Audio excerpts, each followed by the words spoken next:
operation, which Putin calls it, we see that it's full-scale attack against us. The idea he has, and he described it, to denazify, whatever, to take the Nazis from Ukraine. This is an attack against us, against Ukrainians. We don't want to be freed from anybody. We are on our land. We are not provoking him, neither are our neighbors. One of these neighbors just betrayed us. That's Belarus. We've seen attacks from their territory. We've seen the cruise missiles coming from there. We see tanks rolling over our border with Belarus. This is something very unexpected. We knew how bad the dictator, but we didn't expect that Belarusians will betray us as a nation, as a friendly nation on our north. Russians came from all four sides. They're trying to take all of our territory. They're taking a couple of towns. We see people being killed, both civilians and military personnel. We don't have the exact number, but the number you see on Ukrainian media and your media reporting from Ukraine are correct. We can report of those.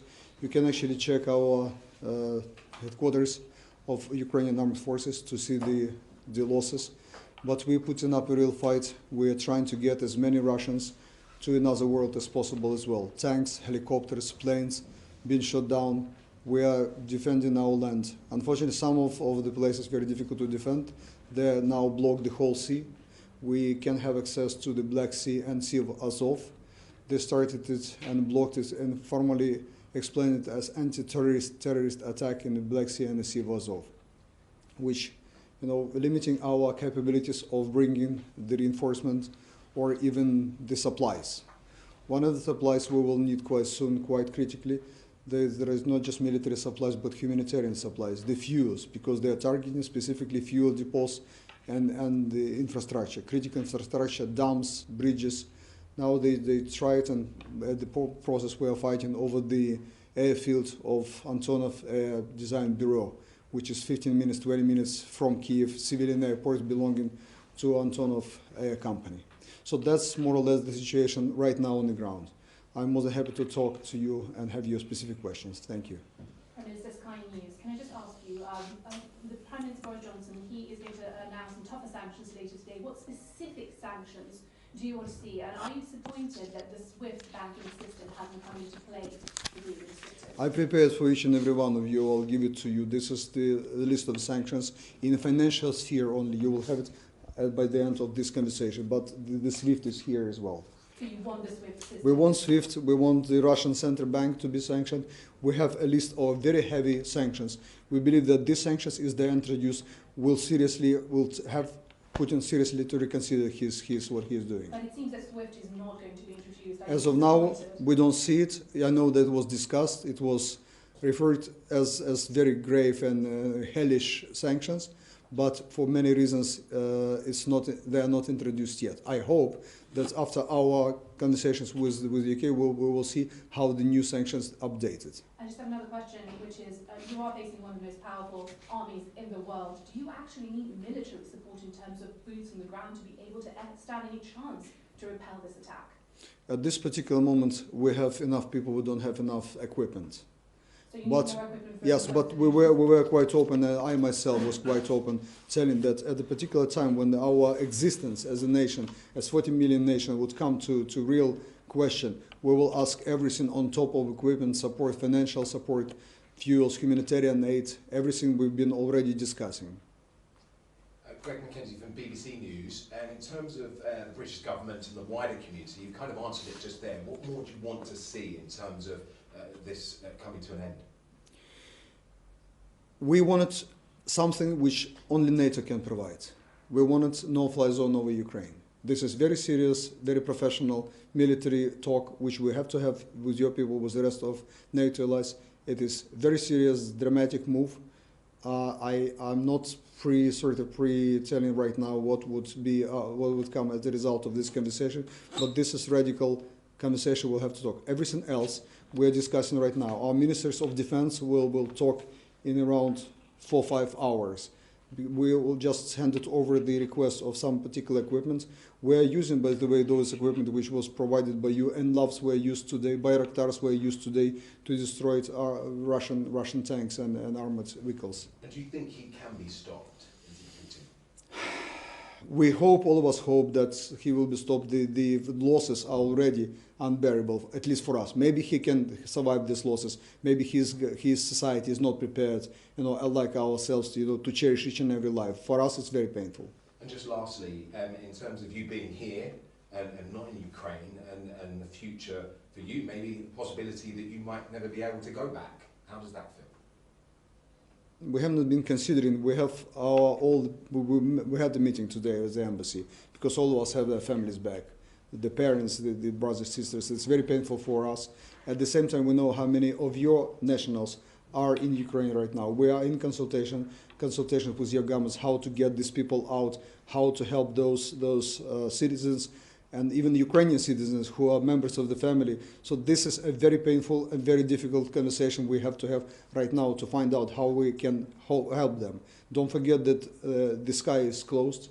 We did it because we want to avoid any danger to any commercial flights of any nations. Remember MH17, how they've been shot down by the separatists over our territory, but in controlled sphere of it. We wanted to avoid this. We now have to understand how we can actually get people in and out. The sea is blocked.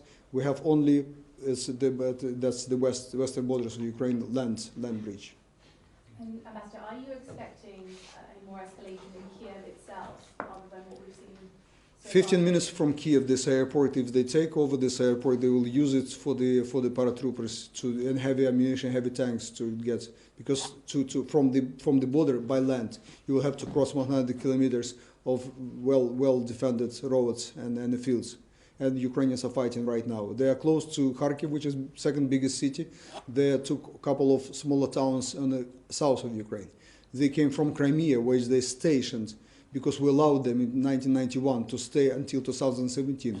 We always knew that we have to get rid of them because sooner or later they will use these bases. Now they're using against us. They're coming into southern parts of the Ukrainian mainland, trying probably to secure this water channel, which is coming from major Ukrainian river Dnieper, which used to supply Crimea when Crimea was part of Ukrainian territory.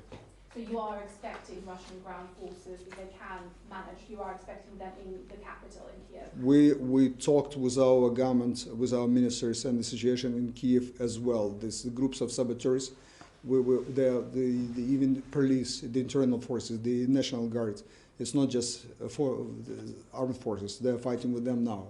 And can I just ask you, in the run-up to this, your president had a very calm tone. He was, as we all understand, trying not to stoke too much panic, but it seems that most Ukrainians really didn't expect this huge scale of the attack. Were you prepared enough as a country, as a government? Did this come as a bit of a surprise, maybe even for you, the scale of it? Some Ukrainians believe that we would be much better prepared if we did not allow our nuclear weapons to be transferred to Russia in 1994 in exchange of guarantees, which are obviously not working. They failed to divert this attack, which is happening right now. The rest of the Ukrainians believe that we will live in a marriage within the Soviet Union, if you want me to put this way, for so many years that they wouldn't come to kill their brothers and sisters. We have so many family contacts, so many business contacts, cultural contacts. That's why Ukrainians could not even wrap their head around this, how it can actually happen. Zelensky, the president himself, he lived in Moscow. He was mentioned for a couple of times for 10 years, working there. So for many Ukrainians, it's unthinkable. So it's fair to say that for a lot of the Ukrainian population, just the sheer scale of the attack came as a bit of a surprise. And the scale, although talking to most of and I had the privilege to talk, we were discussing most of the ways, and most of the ways we sort of foresaw at that time were now happening. Like they're coming through the excursion zone of Chernobyl. This zone is not protected because there is radiation, nobody lives there. They now came through this particular unprotected part of our borders through Belarusian territory. So everything is happening as we saw it before. And just also want to ask you, do you think that President Zelensky and the rest of the government took the intelligence warnings from the US and UK side seriously in the run-up to the crisis, when they were saying that they do expect a large-scale invasion to happen? Being today, where I am now and where we all of us now, we can say that we should have started much earlier, maybe decades ago, to invest more in our army, to prepare ourselves. Not many people in Ukraine believed that we had. That's why we were actually trying to get into NATO all these years, because we always believed that they would come. But when how real it is, when there's a difference between what you do as a political figure, a political person, and what you're actually preparing your nation to sacrifice to defend ourselves. We had probably to divert more of our budget, and it's not huge for the army. We had to increase the number of people to be able to defend. But the war is not over. We are fighting right now. People are dying as we speak. Можна українською питання? Да? Якщо коротко, то основні наші пропозиції, вимоги – це SWIFT, амуніція та закрите небо. Я вам передам зараз ви побачите. We are talking about what we expect to be done in Ukraine for Ukrainian public as well. Припинити операції в російському рублі, санкціонувати Центральний банк Росії, прикрити SWIFT, відключити від Visa і MasterCard, всі рахунки за кордоном, які належать руським громадянам, викинути звідси олігархів, які знаходяться в Лондоні в цій системі фінансовій. Це багато заходів, які зробляться. We will hand over all of it. That's enough copies for each and every one of you. I will. Okay, absolutely. I will do it. The ban energy trade with Russia. This is very painful. I understand it won't be easier for many nations, but that's something which we believe has the most of effect. The ban foreign investments in Russia, prohibit Western governments' pension funds from investing in Russian assets. Sanction secondary trading of Russian debts and equities. Sanction Russian central bank. We believe that's something even harder than SWIFT. The SWIFT is also here. The withdraw Russia out of bond and equity investment indexes. Disconnect Russia from Visa and MasterCard. Freeze foreign Russian assets, sanction Russian direct investments funds, and expand personal sanctions to all those in Western lists of sanctions and their families. Freeze of assets, visa cancellation, passport revocation, and repatriation back to Russia. That's the whole list. You will have the copy each and every one of them. Will that list be enough to stop Vladimir Putin continuing this? I would be happy to see NATO forces on our land to be able really to stop them. We have to fight ourselves. We are doing it right now. We will see how the sanctions, if they are introduced, what effect they will have. But you would like to see NATO forces going into Ukraine? Me personally, yes. I was Ukrainian ambassador to NATO. I understand that this force exists in our part of the globe who can match the mighty Red Army. Just one more question. Do you think that the UK needs to be a bit stricter for the oligarchs, the Russian oligarchs that are here and that have made a home here, that have close ties to Putin's regime? We're one of those nations who can share our own experience, how Russian dirty money can corrupt our system. And this money, especially with the gas trade and oil trade, corrupted our system to the bone. That's how most of the Ukrainian oligarchs appeared on the map of an existence. So everybody who touches the money this touches, any system, any banking system, any nation, they will bring this devastation at the end. So the London, the Great Britain doesn't have to follow this example. They can learn from our experience that this money, most of them just stolen from the Russian people, from the Russian land, from the resources. They actually corrupting everything they touch. And just finally, if you could just say something to Boris Johnson now, what would you say? I hope that I will be able to tell him as soon as we have this initial, and Boris Johnson was talking to President Zelensky today, and he had a call at 5 a.m. if not mistaken. So we had this ongoing debate. We are trying to understand what can be done right now, what sort of military assistance, financial assistance can be provided right now, and what is the collective sort of stance of and collective response of West could be. Mr. Ambassador, Ricky Friller from Talk Radio. Do you see a point in time this week where we could see a civilian army fighting in the streets of Kiev? Kiev is a big city, it's 3 million, but the Kharkiv next to it is 2.5 million. There are a couple of cities are millions. We have western cities which now they're hosting the most of the embassies and some Ukrainian structures. So Kiev is important, but Ukrainians will fight for many, many other cities as well. And are you aware of how many Ukrainians have travelled back to Ukraine before the flying ban came in? How many have flown back to fight? We don't know the exact number because many flights were cancelled. Ukrainian airlines were flying to the very end, but many airlines from the civilized nations like KML, Lufthansa, they cancelled days before. So we don't understand how many of them were managed to get into. I can tell you that, for example, my minister couldn't get in Ukraine. He was flying from Washington and New York, where he had all the meetings and Security Council meeting. He could not get into Ukraine. Now he is going by land, landed in one of the European cities. So there is no exact number. I can tell you that we have 20 million people around the globe as Ukrainian community, and we will call upon them to support Ukraine right now when we need it. We have 40 million nation and with 20 million Ukrainians abroad. And how many casualties would be too many? At what point would you ever give in?